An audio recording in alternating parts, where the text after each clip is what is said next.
In this video, I'm going to show you how to generate images on Dola app. Now, the first thing you have to do, you want to open up your app, then you want to go to the bottom middle, and you want to tap on Create.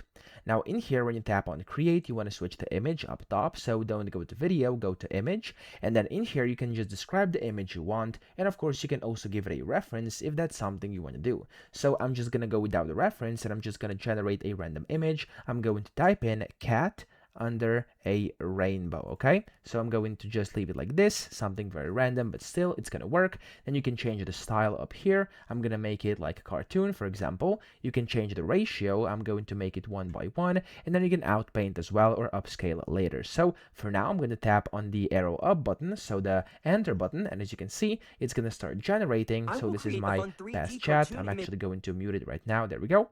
Now you can see it's generating. Usually this takes just a few seconds. It's actually super quick, and whenever it's done, you'll see your output and of course your finished images that got generated over here. There we go. We have two of them right now, or actually there's more. There's four right now. So there's a bunch of different cats under a rainbow in a cartoon style. Okay, of course, if you want to edit them, you want to find the one you prefer, tap on the edit button at the bottom right, and then you can edit whatever you want in here. You can outpaint, you can upscale, you can do whatever you want, or of course you can describe if you want to see something else, and that way you can of course make whatever you wish. So that's how to generate images. I hope this video helped you out. If it did, please subscribe to the channel and help me out as well.